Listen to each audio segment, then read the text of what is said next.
Hello everyone, welcome to the Exam Times live stream. स्वागत है सभी का। जल्दी से जुड़ जाओ सब कोई सेशन में। आज का जो हमारा सेशन होने वाला है वो है CUET बीकॉम एंट्रेंस एग्जाम। और आज का जो हमारा पर्टिकुलरली सब्जेक्ट होने वाला है वो अकाउंटेंसी है, और अकाउंटेंसी में टॉपिक है नॉट फॉर प्रॉफिट ऑर्गेनाइजेशन। इसके बारे में आज हम लोग डिटेल डिस्कशन करने वाले हैं। जो इंपॉर्टेंट पॉइंट्स हैं उस पर मैं फोकस करूंगा, तुम्हारे जो भी डाउट्स हैं वो भी साथ ही साथ क्लियर होते जाएंगे। तो चलो यार, देखो बात करते हैं नॉट फॉर प्रॉफिट ऑर्गेनाइजेशन के बारे में। बेसिक मतलब तो तुम्हें पता ही होगा, इसके नाम से तुम समझ पा रहे होगे कि not for profit organisation actual में होता क्या है। मतलब वैसी ऑर्गेनाइजेशन जिसका होल सोल पर्पस प्रॉफिट कमाना ना हो। ऑर्गेनाइजेशन जो भी स्टैब्लिश किए जाते हैं, उनका बिजनेस जो भी किए जाते हैं, उनका होल सोल पर्पस होता है कि कैसे भी उन्हें प्रॉफिट अर्न करना है। लेकिन नॉट फॉर प्रॉफिट ऑर्गेनाइजेशन एक ऐसी ऑर्गेनाइजेशन है जो कहीं ना कहीं प्रॉफिट के लिए काम नहीं करती है, बल्कि वो सोशल वेलफेयर के लिए काम करती है। तुम इस डेफिनेशन से क्लियरली समझ पाओगे। A not for profit organisation is defined as an organisation whose primary aim to provide a service, जिसका primary whole sole purpose basic need service provide करना है to its member for the welfare of a group of society in the general according to the chapter accounting for NPO. मतलब इस particular chapter के according NPO का definition यही दिया गया। देखो यार, अब आगे यहाँ पे समझते हैं कुछ ऑर्गेनाइजेशन जैसे कि चैरिटेबल इंस्टीट्यूशंस हो गए। ठीक है, ये सारी चीजें भी ट्रस्टी से मैनेज की जाती हैं, ट्रस्टी के थ्रू। स्कूल्स कुछ होते हैं, चैरिटीज होते हैं, ट्रेड यूनियंस होते हैं, हॉस्पिटल्स होते हैं। तुम्हें पता होगा कि बहुत सारे हॉस्पिटल्स को फंडिंग मिलती है गवर्नमेंट की तरफ से, क्योंकि वो नॉट फॉर प्रॉफिट ऑर्गेनाइजेशन होती है। कुछ गरीब बच्चों के लिए स्कूल्स रन किए जाते हैं। तो वैसी ऑर्गेनाइजेशन को हम लोग क्या नाम देते हैं? Not for profit organisation. तो इसमें ज़्यादा कुछ टेंशन लेने वाली बात नहीं है और समझने वाली बात भी नहीं है। सिंपली बस इतना याद रखो, वैसी ऑर्गेनाइजेशन जिनका मकसद प्रॉफिट कमाना ना हो, वो होते हैं हमारे नॉट फॉर प्रॉफिट ऑर्गेनाइजेशन। इसके कुछ बेसिक फीचर्स बता देता हूँ, इससे तुम्हें और भी क्लैरिटी मिल जाएगी एनपीओ को लेकर। तो जैसा कि यहाँ पे तुम देख सकते हो, सबसे फर्स्ट यहाँ पे है these organisations are establish to provide a service. यहाँ पे जो हाईलाइटेड वर्ड देख रहे हो, इनका मेन मकसद ही होता है सर्विस प्रोवाइड करना एट अ नो कॉस्ट और अ मिनिमल कॉस्ट। तो यहाँ पे दो टर्म बहुत ही क्लियरली मेंशन किया गया है। नो कॉस्ट भी मेंशन किया गया और मिनिमल कॉस्ट भी। इसका मतलब ये है कि हो सकता है कि वो without any cost, without any charge भी काम कर रहे हैं, और ये भी हो सकता है कि हो सकता थोड़ी बहुत कॉस्ट ले रहे हो, जो कि उनकी मिनिमम रिक्वायरमेंट हो सकती है for the advancement of society. वो एक्स्ट्रा वेलफेयर कर पाए, इसीलिए तुमसे कुछ एक्स्ट्रा चार्ज कर रही हो। ठीक है, अब आगे बात करते हैं। The aim is the welfare of a specific group और a society and not making profit. इनका मेन मकसद ही यही होता है कि प्रॉफिट नहीं कमाना, बल्कि जो हमारी सोसाइटी है, जहाँ पे हम रह रहे हैं, सर्वाइव कर रहे हैं, हम लोग वहाँ पे ऑपरेट कर रहे हैं, उनके वेलफेयर के बारे में सोचना। These organisation function as a charitable societies, जैसे कि और इनके सब्सक्राइबर को हम लोग क्या नाम देते हैं? मेंबर्स। ये चैरिटेबल सोसाइटीज की तरह काम करते हैं, और इसके अंदर कुछ ना कुछ हमें थोड़ी बहुत सब्सक्रिप्शन वगैरह भी लेनी होती है। इसके बारे में हम लोग आगे बात करेंगे।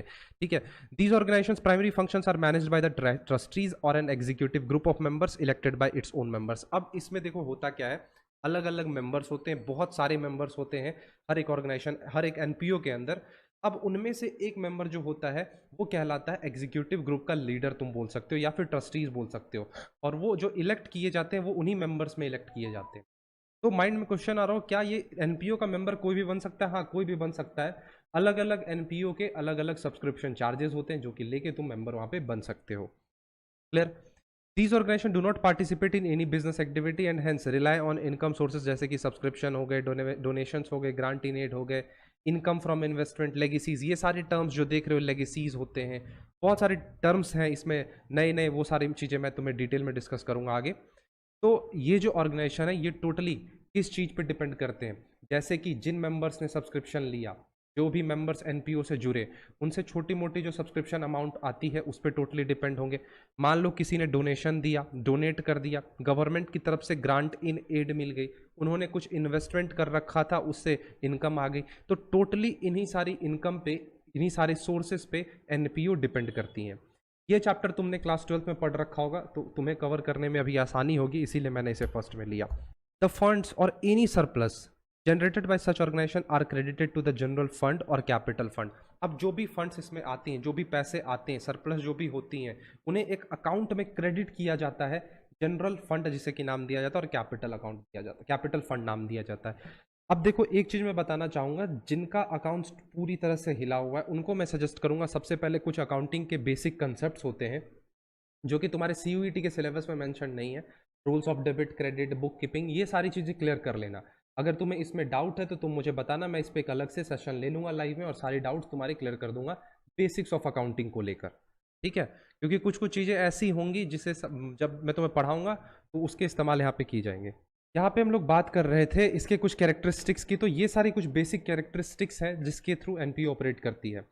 अब मैं तुम्हें कुछ चीज़ें बता दूं कि कौन कौन से अकाउंट्स प्रिपेयर किए जाते हैं एक एनपीओ के द्वारा या फिर एनपीओ में। तो सबसे फर्स्ट इसमें आता है रिसीट्स एंड पेमेंट अकाउंट, दूसरा आता है इनकम एंड एक्सपेंडिचर अकाउंट, और तीसरा है बैलेंस शीट। ठीक है, क्लियर है? ये 3 अकाउंट्स बनते हैं। रिसीट्स एंड पेमेंट अकाउंट जो तुम्हारा होता है, इसमें जो भी जितने भी रिसीट्स आ रहे होते हैं, जितने भी पेमेंट्स हम रिसीव कर रहे होते हैं, पैसे हमारे पास आ रहे होते हैं, उसकी बात यहाँ पे करते हैं, और कुछ पेमेंट्स जाती हैं उसे हम इसके अंदर डालते हैं। Similarly income and expenditure account में जितने भी इनकम्स होंगे इनकम वाले में डालेंगे, एक्सपेंसेस हमारे एक्सपेंडिचर अकाउंट में डालते हैं। बैलेंस शीट जो हमारे होते हैं, इसमें 2 तरीके के बैलेंस शीट बनती है, एक होती है ओपनिंग बैलेंस शीट और एक होती है हमारी क्लोजिंग बैलेंस शीट। इन सब के बारे में हम लोग बात करेंगे अलग अलग स्लाइड्स में। सुकून से देखो, जो भी वीडियोस में बता रहा हूं सारी चीजें क्लियर तुम्हारी होती जाएंगी। ठीक है,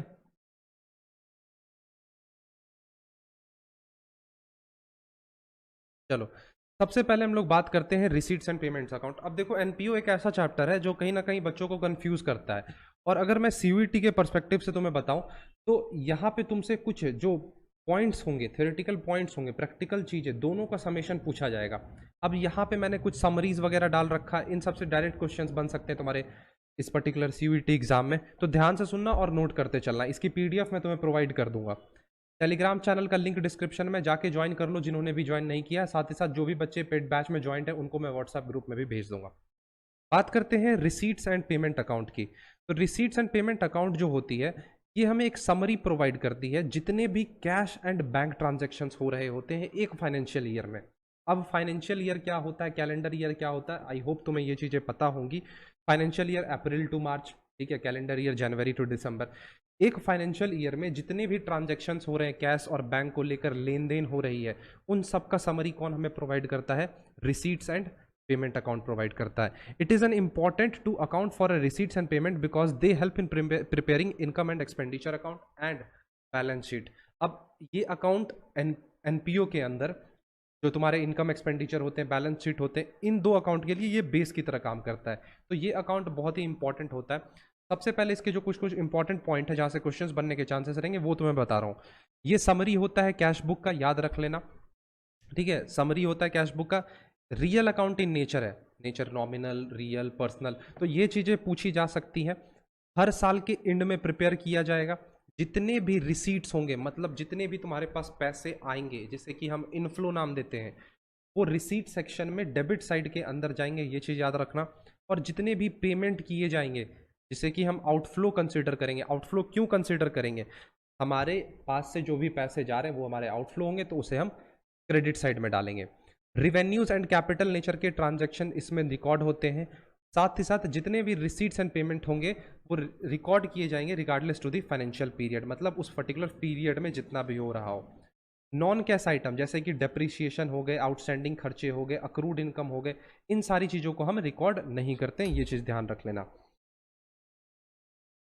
यामसी का एक यहाँ पे बहुत इंपॉर्टेंट क्वेश्चन आया है कि क्या सीयूईटी के अकॉर्डिंग हमारे एग्जाम्स में एनपीओ से या फिर अकाउंटिंग के चैप्टर से कोई न्यूमेरिकल बन सकते हैं? तो हाँ, बिल्कुल न्यूमेरिकल बन सकते हैं, छोटे छोटे न्यूमेरिकल बन सकते हैं। जैसे कि तुमसे ये पूछा जा सकता है क्या सब्सक्रिप्शन, जो भी जैसे सब्सक्रिप्शन का कैलकुलेशन होता है, मैं तुम्हें सिखाऊंगा सब्सक्रिप्शन का कैलकुलेशन। इसका अमाउंट निकालने के लिए तुम्हें दे देगा, क्वेश्चंस रहेंगे, तुम निकालोगे। थ्योरेटिकल तो रहेंगे, ये तो गारंटी है, न्यूमेरिकल्स भी पूछे जाएंगे। आज है सैटरडे, कल है संडे, कल मैं क्लास नहीं लूंगा, मैं एक तुम्हारे लिए एमसीक्यू प्रिपेयर करूंगा, लगभग उसमें 30-40 एमसीक्यू लूंगा जिसके अंदर न्यूमेरिकल भी रहेंगे, थ्योरीज भी रहेंगे। वो तुम्हें मैं मंडे को शाम 5 बजे इसी टाइम यूट्यूब पे करवा दूंगा। ठीक है, तो एमसीक्यू को लेकर सारी क्लैरिटी आ जाएगी, थ्योरी प्लस प्रैक्टिकल। क्लियर? अब देखो, ये होता है हमारा format receipts and payment account का। यहाँ पे मतलब डेबिट साइड में जो भी चीज़ें हैं, यहाँ पे तुम्हें टू के साथ देखनी होंगी, टू मिसिंग है सारे जगह पे, तो टू लगा लेना। और जितने भी क्रेडिट साइड में है, ये यहाँ पे तुम्हें बाय देखने को मिलेगा। Shalini preference subject BHU BCom के लिए तो दो है, अकाउंटिंग और वीएसटी। अब यहाँ पे ये समझो जितने भी रिसीट्स होंगे, रिसीट्स इन द सेंस जितने भी तुम्हारे इनफ्लो होंगे, पैसे आएंगे, वो तुम यहाँ पे रिकॉर्ड करोगे। सब्सक्रिप्शन से पैसा आया, जनरल डोनेशन तुम्हें मिला, लॉकर्स रेंट मिली। लेगेसीज क्या होती है, कोई मुझे ये चीज बता सकता है? Grant in and aid, interest on FD, interest on investment, membership fee होता है, एंट्रेंस फी, ये सारी चीजें जिससे तुम्हारे पास पैसे आ रहे हैं। मिसलेनस रिसीट्स हो गए, इन सबको हम कहाँ रिप्रेजेंट करते हैं? रिसीट्स एंड पेमेंट अकाउंट के डेबिट साइड में, जिसे कि हम इनफ्लो कंसिडर करते हैं। फिर मान लो तुमने रेंट पे करा, wages and salary the, rates and taxes हो गए, इंश्योरेंस, ऑडिट फी, प्रिंटिंग स्टेशनरी, मेंटेनेंस, रिपेयर करवाए, एसेट्स परचेज किए, तो इन सारी चीज़ों को हम एज अ आउटफ्लो कंसिडर करते हैं, पेमेंट मानते हैं एनपीओ के लिए, और इसे हम डालते हैं पेमेंट्स अकाउंट के अंदर। फिर चलो अब बात करते हैं इनकम एंड एक्सपेंडिचर अकाउंट की। तो income and expenditure account just एक प्रॉफिट एंड लॉस अकाउंट की तरह बनता है। जो हमारा जो हमारा रिसीट्स एंड पेमेंट अकाउंट था वो कैश कैश बुक की तरह बनता है, और इनकम एंड एक्सपेंडिचर अकाउंट हमारे प्रॉफिट एंड लॉस अकाउंट की तरह बनता है, पी एंड एल की तरह।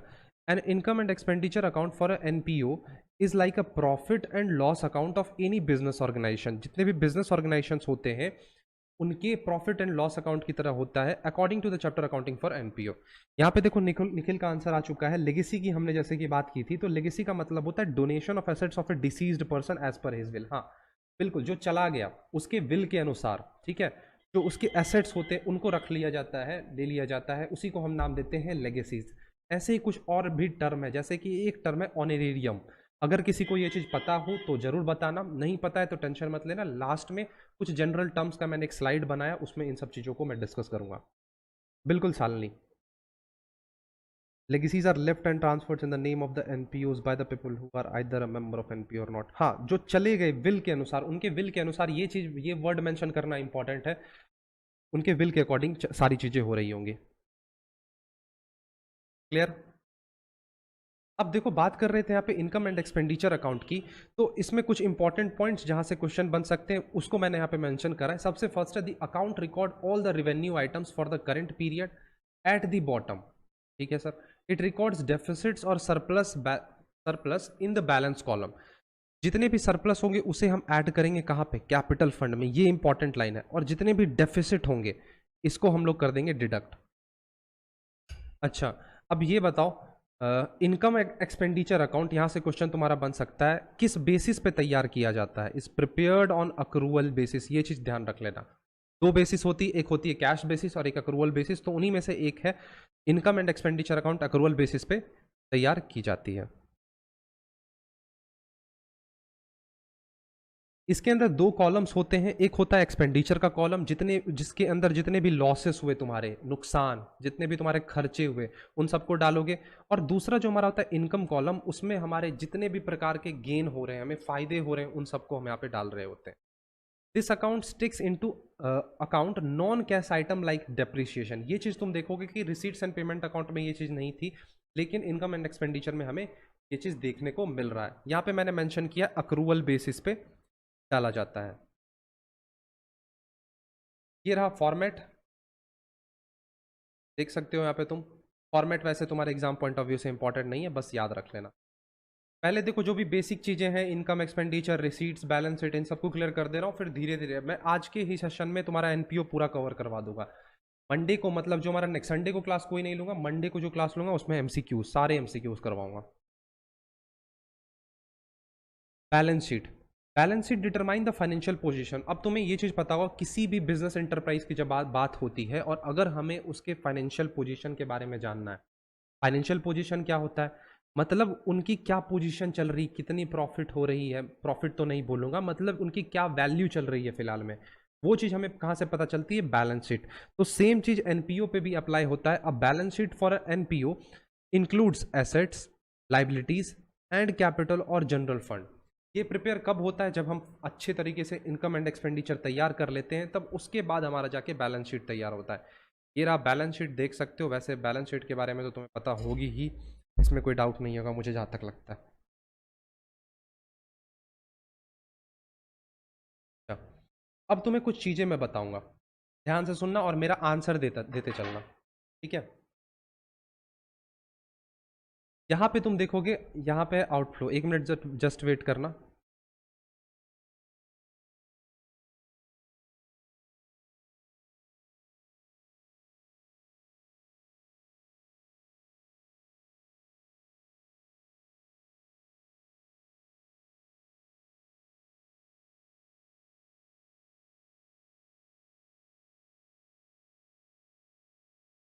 चलो, यहाँ पे हम लोग बात कर रहे थे आउटफ्लो की। सबसे फर्स्ट यहाँ पे तुम देख सकते हो, यहाँ पे मैंने एक चार्ट तैयार किया हुआ है।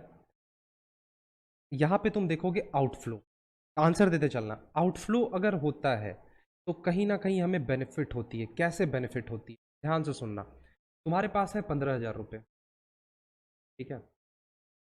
तुमने क्या करा, 15,000 मार्केट तुम लेके गए और वहां पे जाके एक मोबाइल फ़ोन परचेज कर लिए। मोबाइल फ़ोन जैसा साइज़ तो नहीं है, लेकिन मान लो एक मोबाइल फ़ोन तुमने परचेज कर लिया। अब तुम तो बोलोगे कि यहाँ पे मेरा 15,000 चला गया, उसके बदले मुझे एक मोबाइल फ़ोन मिला। यहाँ पे तुम्हारे पैसे का आउटफ्लो हो रहा है। तुम कहोगे ये तो मेरा खर्चा हुआ, पैसे मेरे पास से चले गए।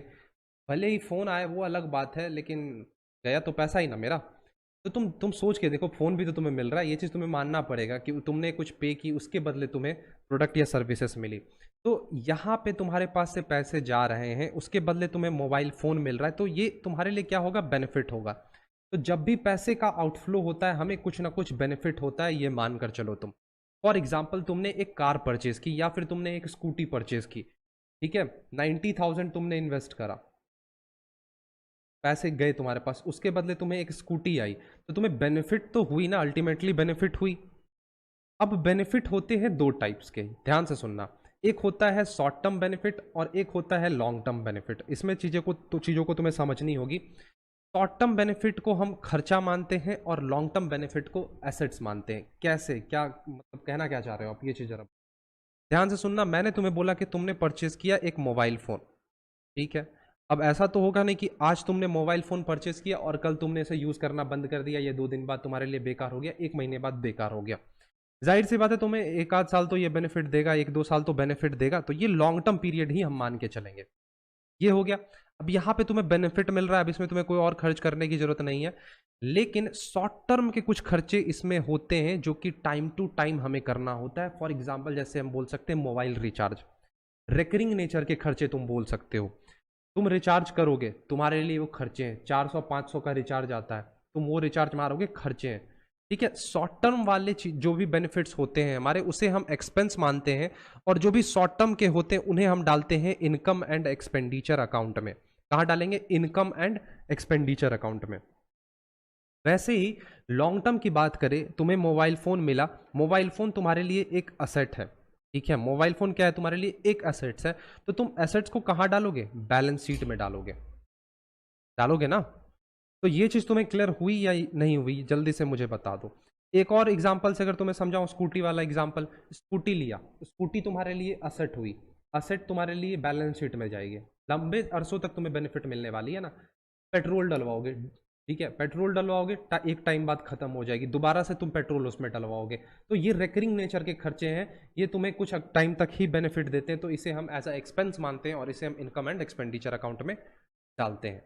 ये चीज़ें तुम्हें क्लियर हुई या नहीं हुई, जल्दी से बताओ, फिर मैं आगे बढ़ता हूँ इनफ्लो की तरफ।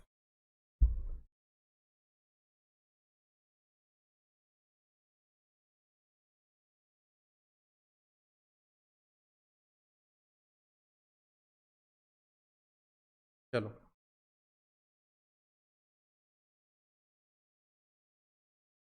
अब देखो बात करते हैं इनफ्लो के। सेम चीज, जहां जो चीज तुमने आउटफ्लो में सीखा मेरे साथ, सेम चीज तुम्हें अप्लाई करनी है इनफ्लो में, जस्ट अपोजिट तुम्हें करके चलना है। यहां पे तुम देखना, बिल्कुल। इनफ्लो, इनफ्लो की जब हम बात करते हैं तो इनफ्लो क्या होता है, ऑब्लिगेशन। ऑब्लिगेशन का मतलब होता है जिम्मेदारी। तुमने कोई काम लिया है तो तुम उसे पूरा करोगे, तुम्हारी वो ऑब्लिगेशन हुई। जब हम बात करते हैं इनफ्लो की, तो इनफ्लो भी सेम चीज होगी, short term as well as long term, ठीक है। मान लो तुम एक एनपीओ चला रहे हो, तुम्हारी एक एनपीओ है। अब यहाँ पे कुछ सब्सक्रिप्शन होते हैं, मेंबर्स के द्वारा सब्सक्रिप्शन दिए जाते हैं। मान लो, हम मान के चलते हैं, चलो एनपीओ छोड़ो, हॉटस्टार या अमेजॉन प्राइम का सब्सक्रिप्शन है, अमेजॉन प्राइम का सब्सक्रिप्शन है, मान लो 500 600 700 रुपये महीने का है, तो अमेजॉन प्राइम के लिए तुम हर मंथली तुम उसे पे कर रहे हो 500 600 रुपये, शॉर्ट टर्म के लिए है, हर महीने तुम पे करोगे, वो उसके लिए इनकम होगी, वो उसके लिए इनकम होगी, ठीक है।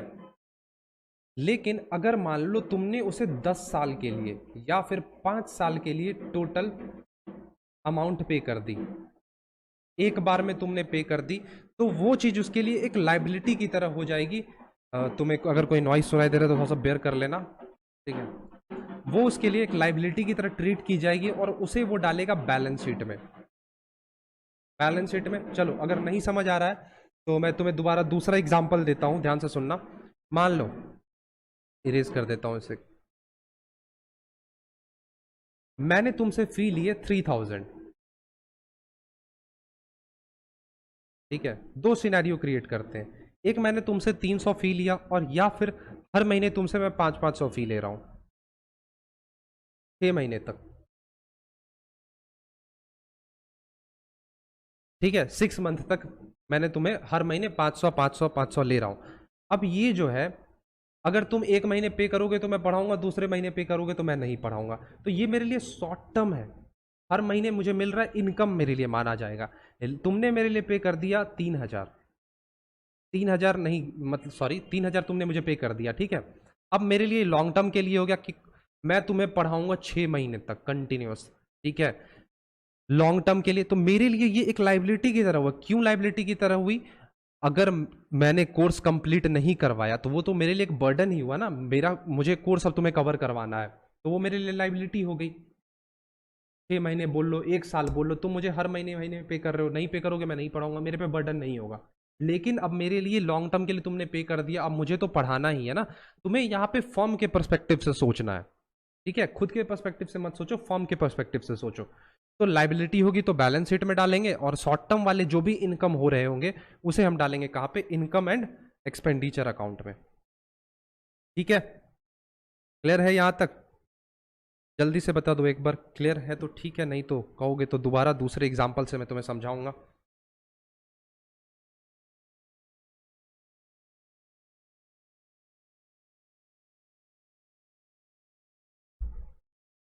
चलो,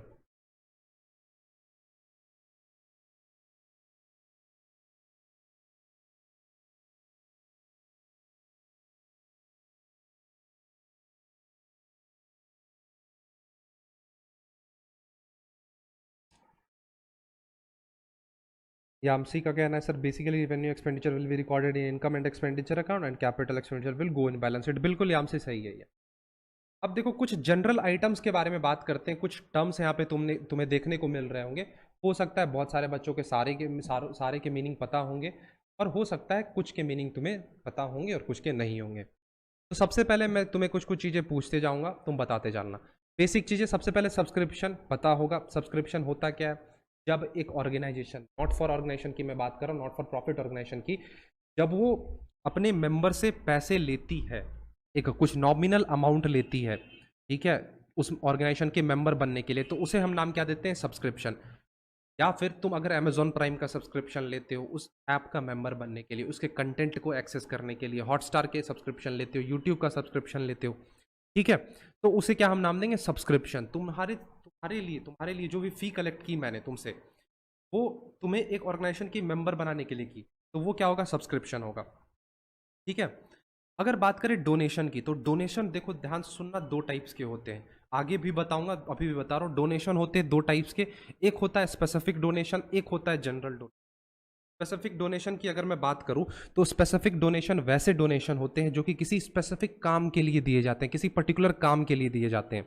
जैसे कि मान लो मैं एक एनपीओ चला रहा हूं, नॉट फॉर प्रॉफिट ऑर्गेनाइजेशन चला रहा हूं, तुमने मुझे, चलो मान लो निखिल ने मुझे 10 लाख रुपए दिए, 10 लाख रुपए दिए, और निखिल ने मुझे ये डायरेक्टली बोल दिया, ये पैसे अगर आप इस्तेमाल करोगे तो सिर्फ आप स्कूल बनाने में इस्तेमाल करोगे, अदरवाइज आप इस पैसे को कहीं भी इस्तेमाल नहीं कर रहे होगे। 10 लाख निखिल ने मुझे दिए, और इसने क्लियरली ये मेंशन किया उस डोनेशन के पैसे में स्कूल बनाने में इस्तेमाल करना है, तो वो आ जाएगा स्पेसिफिक। किसी पर्टिकुलर काम को करने के लिए जो डोनेशन तुम्हें मिल रही हो, एनपीओ को जो डोनेशन मिल रही है, वो होती है स्पेसिफिक डोनेशन। एक और सिनेरियो क्रिएट करता हूँ। मान लो यामसी ने मुझे 10 लाख रुपए दे दिए, 20 लाख चलो दिए, 20 लाख मुझे दे दिए उसने पैसे रुपए, और उसने बोल दिया जहां इस्तेमाल करना है भैया करो, मुझे कोई लेना देना नहीं है, बस ठीक है लगा देना, कहीं पे भी अच्छे जगह पे लगा देना। तो वो किस में आएगा? जनरल डोनेशन में। उसने मुझे ये क्लियर नहीं किया कि किस काम पे मुझे पर्टिकुलरली लगाना है। हो सकता है मैं कोई मैच करवाने में लगा दूं, स्टेडियम बनवाने में लगा दूं, हॉस्पिटल बनाने में लगवा दूं, डैम कंस्ट्रक्ट करवाने में लगवा दूं, मेरी मर्जी पे डिपेंड कर रही है। या फिर मैं कहीं इसे इन्वेस्ट कर दूं और उससे मैं इनकम कलेक्ट करूं, मुझे डोनेशन मिला, मुझे जो करना है जो करूंगा। यहाँ पे कोई भी काम क्लियर नहीं किया गया है, तो जनरल में आ गया। अगर कोई पर्टिकुलरली उसके पीछे काम मेंशन किया जाए तो स्पेसिफिक हो गया।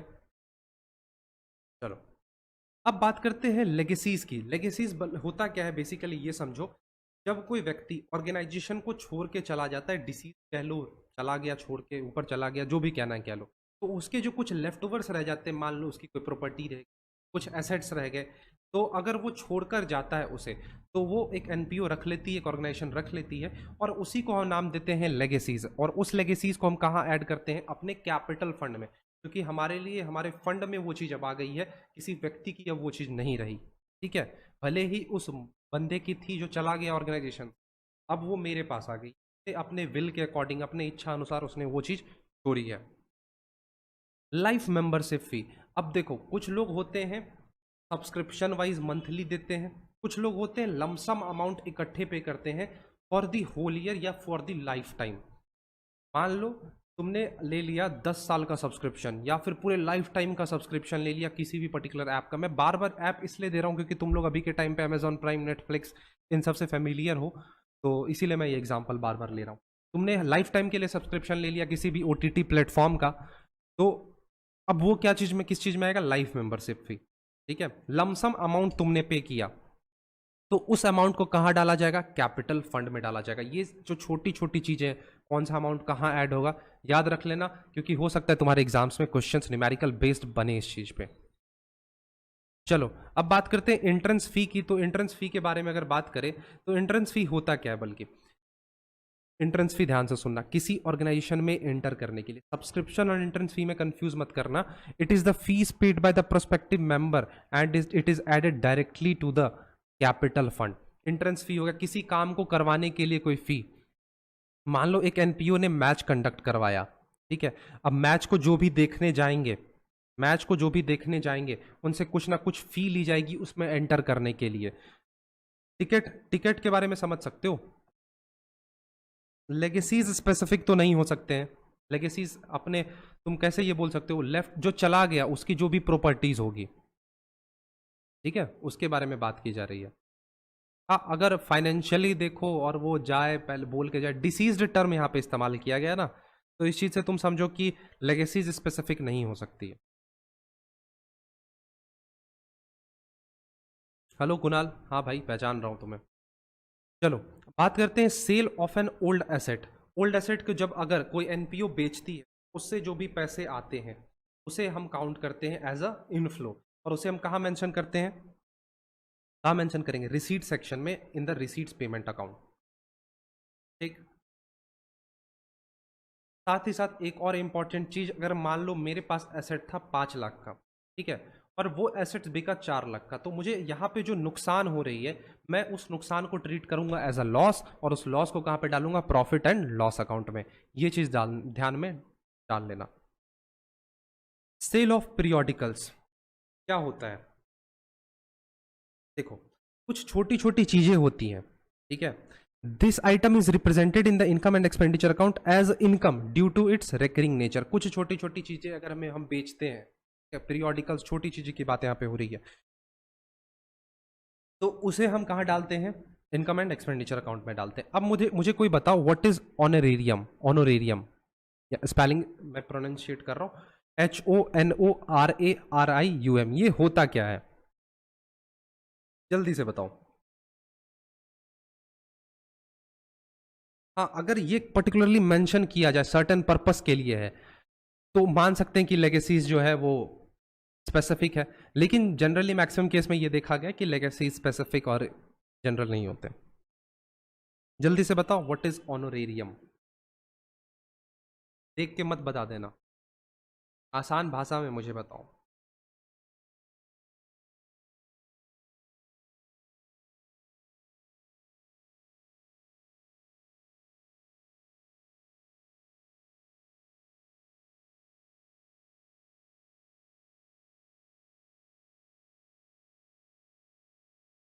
फी paid to the non member of a firm for his and her services. और बताओ कोई। बिल का आंसर यहाँ पे आया है।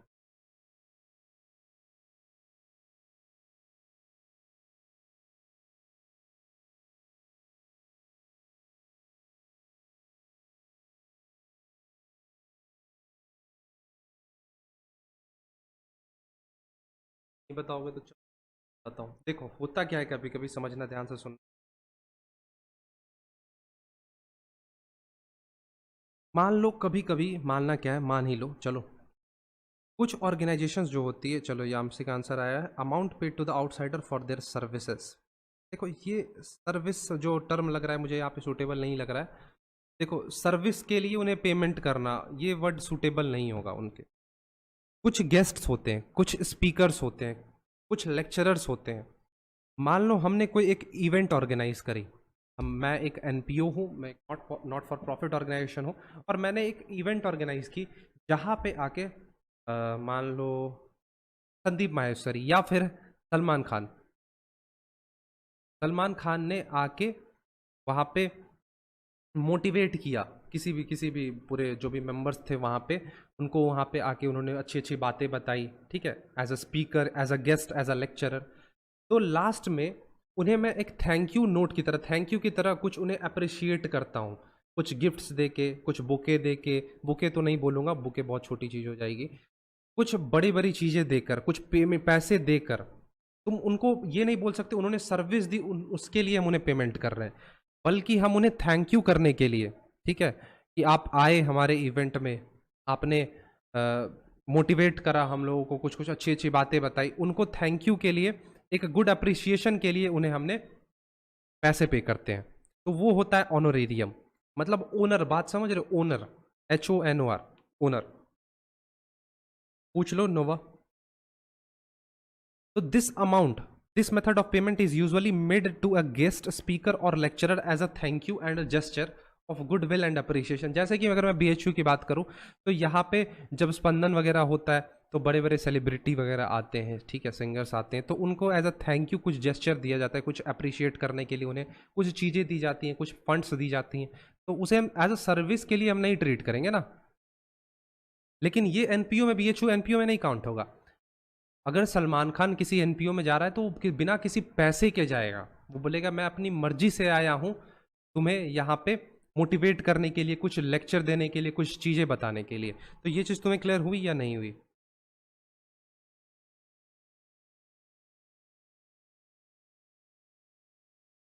अब मुझे बताओ व्हाट इज इंडोमेंट फंड। वैसे बेसिक चीज है। It is included in the liabilities section of the balance sheet and refers to a gift. जब हमें एनपीओ को कोई गिफ्ट मिलती है फॉर अ स्पेसिफिक पर्पस, किसी काम को करने के लिए गिफ्ट मिल रही हो, तो उसे हम नाम देते हैं इंडोमेंट फंड, और उसे हम डालते हैं लाइबिलिटीज में। और लास्ट आता है गवर्नमेंट ग्रांट्स। तो government supports the NPO organisation by giving grants, ठीक है। तो गवर्नमेंट ग्रांट्स क्या है? कुछ भी नहीं है। गवर्नमेंट की तरफ से एनपीओ, कुछ ऑर्गेनाइजेशंस जो होती हैं उन्हें सपोर्ट करने के लिए गवर्नमेंट कुछ एड्स देते हैं, कुछ पैसे देते हैं। अब तुम सोच कर देखो, गवर्नमेंट अगर पैसे नहीं देगी तो उन्हें कौन पैसे देगी? जरूरी नहीं है कि उन्हें time to time recurring nature पे उन्हें पैसे मिलते रहे, डोनेशन मिलते रहे, सब्सक्रिप्शन मिलते रहे। उन्हें रियलिटी में देखो तो उन्हें फंड्स की नीड होती है, तभी वो सोसाइटी के वेलफेयर कर पाते हैं, अलग अलग चीज़ों के लिए, गरीब बच्चों के लिए, उन्हें पढ़ाने के लिए, हॉस्पिटल फैसिलिटीज़ देने के लिए, इन सब चीज़ों के लिए। चलो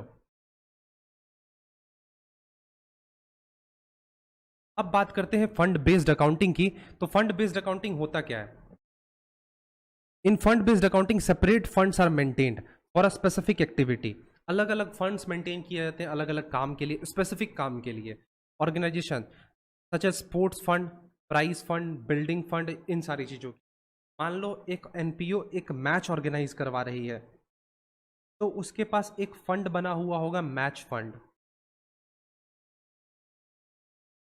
अब उस मैच में जो भी विनर्स होंगे उनको प्राइज देने के लिए एक प्राइज फंड बना हुआ होगा।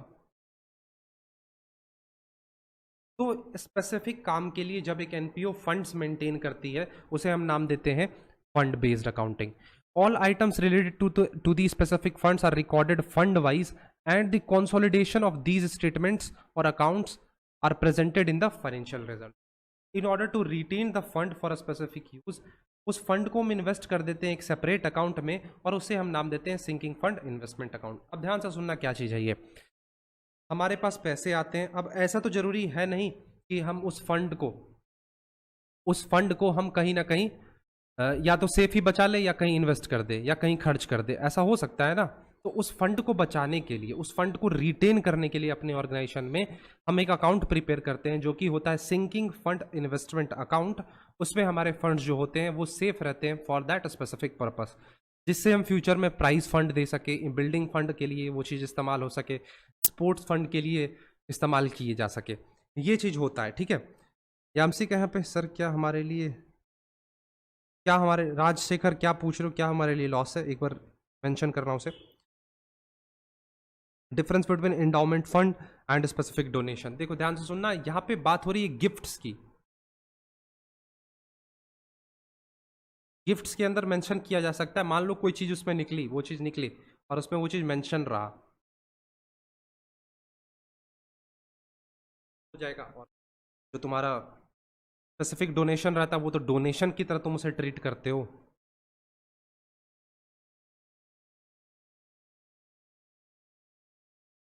अच्छा, एक टॉपिक तुम्हारे सिलेबस में मेंशन है, नॉन फंड बेस्ड अकाउंटिंग.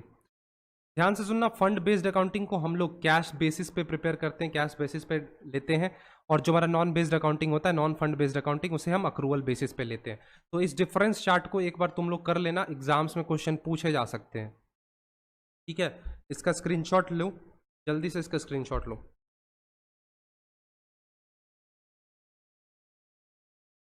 चलो,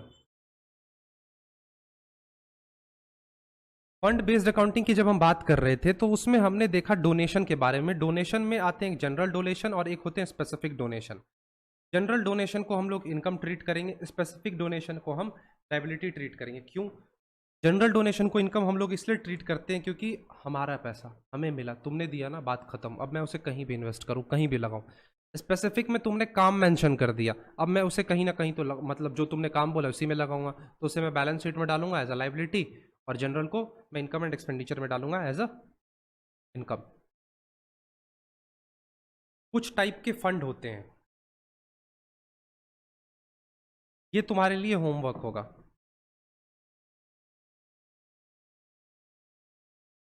ये तुम्हारे लिए होमवर्क है, इसे कर लेना.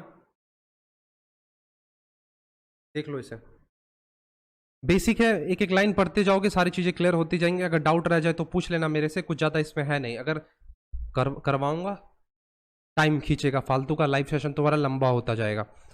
तो तुम इसे कर लेना, तुम्हारे लिए बेनिफिशियल होने वाला है. अब देखो, एक कंसेप्ट होता है आउटस्टैंडिंग एंड प्रीपेड का कंसेप्ट. आउटस्टैंडिंग एंड प्रीपेड, अच्छा ये बताओ, आउटस्टैंडिंग एंड प्रीपेड ये दो तो मतलब तुम्हें पता होगा ही. इसमें डायरेक्ट मैं की पॉइंट तुम्हें बताता हूं, ध्यान से सुनना. वैसे आगे भी ये चीजें मैं तुम्हें बताऊंगा, लेकिन मैं तुम्हें 2 स्लाइड्स के थ्रू ये चीज तुम्हें समझा रहा हूं.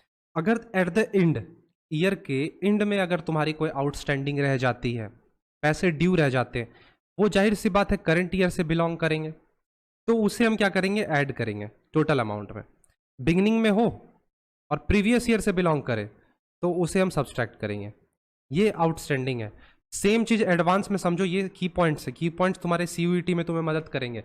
डिटेल लेक्चर्स तुमने क्लास 12th में पढ़ रखे हैं, अगर डिटेल पढ़ाऊंगा तो नहीं हो पाएगा. टाइम तुम्हारे पास हार्डली 60 days है एंट्रेंस एग्जाम्स में, तो जल्दी जल्दी चीजें कवर करो. बिगिनिंग की बात करें तो बिगिनिंग अगर करंट ईयर से बिलोंग करे, एडवांस की यहाँ पे बात हो रही है, तो उसे हम ऐड करेंगे.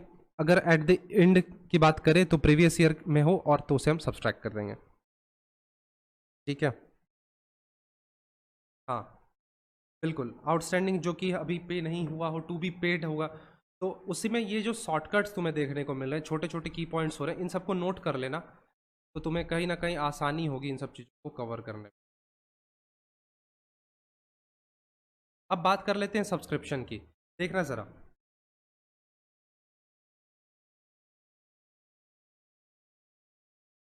ये है सब्सक्रिप्शन जो ऑरेंज कलर से तुम्हें दिख रहा है यहाँ पे हाईलाइटेड, ये है करंट ईयर का। कब का है? करंट ईयर का। ठीक, ये है प्रीवियस ईयर, और ये जो दोनों तुम देख रहे हो अपकमिंग, अपकमिंग ईयर्स। अब यहां पे तुम समझो कि जो भी तुम्हारे पास टोटल अमाउंट है, मैं तुम्हें यहाँ पे क्लियर बता रहा हूं, जो भी जितने भी टोटल अमाउंट होते हैं उसमें जो भी करंट ईयर की चीजें होंगी, इस साल की चीजें होंगी, तुम उसे ऐड करोगे, चाहे वो आउटस्टैंडिंग हो चाहे वो एडवांस हो। ऊपर बताया ना अभी, वही चीज है, ध्यान से सुनना। जो भी करंट ईयर की चीजें हो उसे तुम क्या करोगे? ऐड करोगे। करंट ईयर आउटस्टैंडिंग ऐड होगा, ठीक है। और जो भी प्रीवियस ईयर की चीजें होंगी, चाहे वो आउटस्टैंडिंग हो या फिर एडवांस हो, उसे हम करेंगे लेस। प्रीवियस ईयर की आउटस्टैंडिंग लेस किया, या करंट ईयर की एडवांस हमने लेस किया।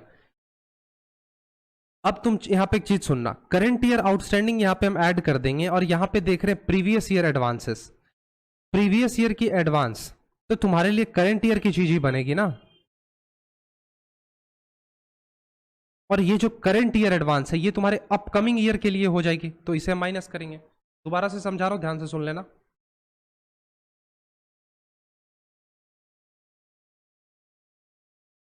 ये चीज जो है ना, ये तुम्हारे सब्सक्रिप्शन कैलकुलेशन में तुम्हें मदद करेगी, ध्यान से सुनते जाना। Current year outstanding, current year outstanding ये होगा ऐड, पिछले साल का आउटस्टैंडिंग माइनस करेंगे क्योंकि हमारे ये इस साल से बिलोंग नहीं करता है। करंट ईयर का एडवांस, ये भी हमारा इस साल का बिलोंग नहीं कर रहा है, इसीलिए इसे हम लेस करेंगे। और जो प्रीवियस ईयर का एडवांस होगा वो हमारे इस साल का होगा, पिछले साल जो तुम्हें एडवांस मिला वो इस साल के लिए, प्रेजेंट ईयर के लिए, इसे हम ऐड करेंगे। और जो हमें इस साल एडवांस मिला ये अगले साल का होगा, इसीलिए हम लेस करेंगे। तो समझने वाली बात यहाँ पे ये है कि जो भी टोटल अमाउंट हमारा होता है सब्सक्रिप्शन वगैरह का, उसमें जो भी करंट की चीज़ें होती हैं, इस साल की चीज़ें होती हैं, वो ऐड होती हैं, और पास्ट ईयर या फिर अपकमिंग ईयर की चीज़ें लेस की जाती हैं। एक क्वेश्चन है, अगर तुमने पढ़ा है तो बताओ इसका आंसर क्या होगा।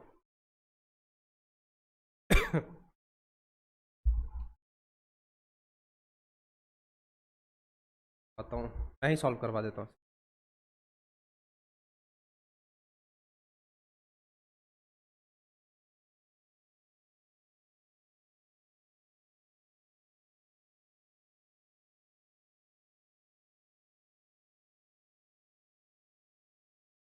चलो देखो, सबसे पहले यहाँ पे समझना, यहाँ पे बोला गया subscription receive during the year ended 31 मार्च 2021। 2021 में कैसे कैसे सब्सक्रिप्शन रिसीव हुए हैं उसे देखते जाना। For the year ended 31 March 2020 तुम्हारा 1600 का अमाउंट जो था ड्यू था। फॉर द ईयर एंडेड 31 मार्च इतना मिला, इस साल की बात हो रही है, 31 मार्च है ना। और फॉर द ईयर एंडेड 31 मार्च 2022 3200। अब यहाँ पे समझना क्या बोला गया है, 450 मेंबर्स हैं, अब हर एक मेंबर यहाँ पे एक एनुअल सब्सक्रिप्शन पे कर रहा है 200 रुपये का, ठीक है। 450 मेंबर्स हैं और हर एक मेंबर 200 रुपये का सब्सक्रिप्शन पे कर रहा है, तो कितना आएगा कैलकुलेट करो, 450 इंटू 200, ठीक है, 450 इंटू 200, 90,000 आता है, 90,000। यहाँ पे हम मेंशन कर देंगे 450 इंटू 90,000 सब्सक्रिप्शन हमें रिसीव हो रहा है, ठीक है।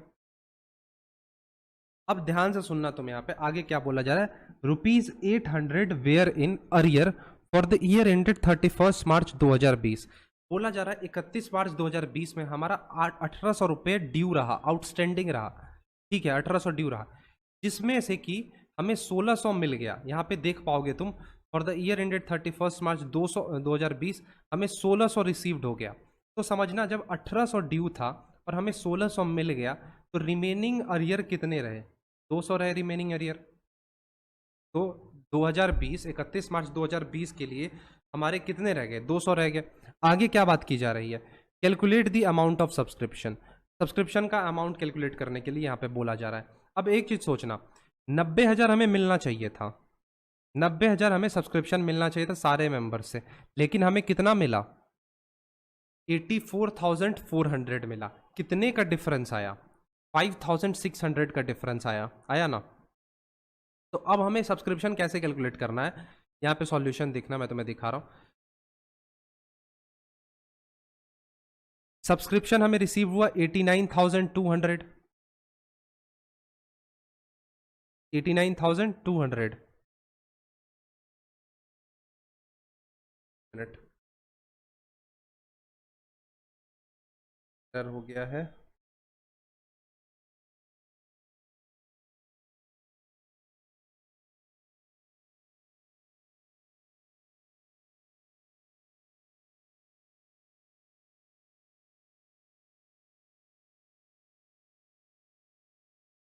एक मिनट, तब तक तुम लोग भी सॉल्व करो।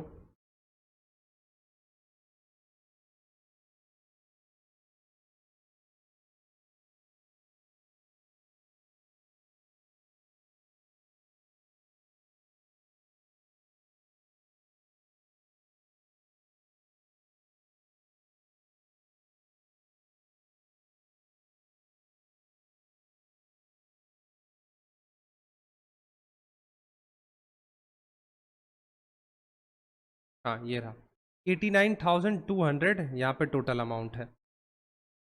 तो ये 89,200 हमने यहाँ पे डाल दिया। अब at the end of outstanding हमारे कितने थे यहाँ पे, 5,800। कैसे 5,800 आए, 5600 का बैलेंस हुआ था 84,400 और हमें मिलना था 90,000 उसी ईयर में। तो यहाँ पे से 5600 का डिफरेंस निकला था, प्लस 200 का वो रह गया था, 1800 का ड्यू एरियर था, 1600 में मिल गया था, 200 रह गया था, 200 हमने डाल दिया, तो टोटल हो गया कितने का, 5,800 का। तो ऐड कर दोगे at the end, at the end है तो ये करंट ईयर में ही आएगा ना। आउटस्टैंडिंग एट द बिगिनिंग है तो बिगिनिंग पिछले साल का हो गया, तो 1800 माइनस करेंगे यहाँ से हम। और एडवांस एट द एंड मिला है, एंड मिला है, सोच के देखो, तो ये भी चीज़ें माइनस हो जाएगी 3200 की। अब ये 3200 कहाँ से आई, ये 3200 अगर तुम देखो तो यहाँ पे देखो 31 मार्च 2022 में, 2022 के एंड में यहाँ पे तुम्हें 3200 का एडवांस मिला है, तो उसे तुम लेस कर दोगे, तुम्हारा जो अमाउंट आएगा निकल के वो आएगा 90,000, 90,000 निकल कर आएगा। ठीक, ठीक है, चलो। ये रहा सब्सक्रिप्शन अकाउंट का फॉर्मेट, फॉर्मेट इंपॉर्टेंट नहीं है लेकिन देख लेना सब्सक्रिप्शन अकाउंट का फॉर्मेट।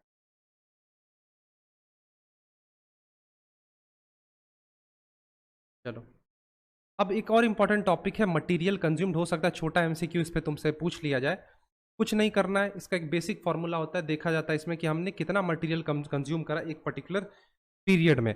तो ओपनिंग स्टॉक प्लस परचेज, तुम्हारे पास स्टार्टिंग पीरियड में जितने स्टॉक्स थे तुमने वो लेने हैं, फिर तुमने सेशन के दौरान जो भी परचेज करा, एडिशनल स्टॉक परचेज करा, उसे ऐड कर दोगे, माइनस क्लोजिंग स्टॉक कर दोगे, मतलब एट द एंड तुम्हारे पास जितने भी स्टॉक बचे उसे तुम माइनस कर दो। लास्ट ही टॉपिक चल रहा है, इसके बाद एंड कर दूंगा सेशन को। इसका एक अकाउंट भी होता है, ये देख लो, ऐसा कुछ इसका अकाउंट होता है। सॉरी, ये मटेरियल कंज्यूम निकालने का हमारे लिए एक ये कह सकते हो तुम पर्टिकुलर्स होता है, जिसमें हम जितना भी अमाउंट हमने मटेरियल्स के लिए पे करा है उसमें ओपनिंग स्टॉक, क्रेडिटर्स, एडवांस, ये सारी चीज़ें ऐड करेंगे। देख लेना, वैसे कोई खास इंपॉर्टेंट है नहीं। चलो, एक क्वेश्चन है तुम्हारे लिए, कॉस्ट ऑफ मटेरियल कंज्यूम का बेसिक क्वेश्चन है, फॉर्मूला पुटअप करोगे तुम्हारा आंसर आ जाएगा। ओपनिंग इन्वेंट्री है, मतलब ओपनिंग स्टॉक दिया हुआ है 2.5 लाख का, फिनिश्ड गुड यहाँ पे दिया हुआ है 1 लाख का, क्लोजिंग इन्वेंट्री दिया हुआ है 2,25,000 का, और बोला जा रहा है फिनिश्ड गुड्स 75,000 का हमारे पास यहाँ पे, रॉ मटेरियल हमने सेशन के दौरान जो परचेज किया वो 15 लाख का है। तो जाहिर सी बात है यहाँ पे हमारे पास 2.5 लाख का स्टार्टिंग में ओपनिंग स्टॉक है, 2.5 लाख का ओपनिंग स्टॉक हो गया, प्लस हमने सेशन के दौरान 15 लाख का परचेज किया, और at the end of a period हमारे पास कितने के क्लोजिंग इन्वेंट्री बचे, जल्दी से बताओ। क्लोजिंग इन्वेंट्री जो हमारे पास बचे 2,25,000 के क्लोजिंग इन्वेंट्री बचे, जो हमारा अमाउंट आएगा 15,25,000। बेसिक क्वेश्चन है, इससे ज़्यादा तो कुछ इसमें पूछेगा नहीं। तो ये सारी चीज़ें रही। और एक और तुम्हारे लिए homework, receipt and payment account के बीच difference chart, receipts and payment account के बीच डिफरेंस चार्ट तुम्हें कर लेना है इसका। आज का सेशन हम लोग यहीं एंड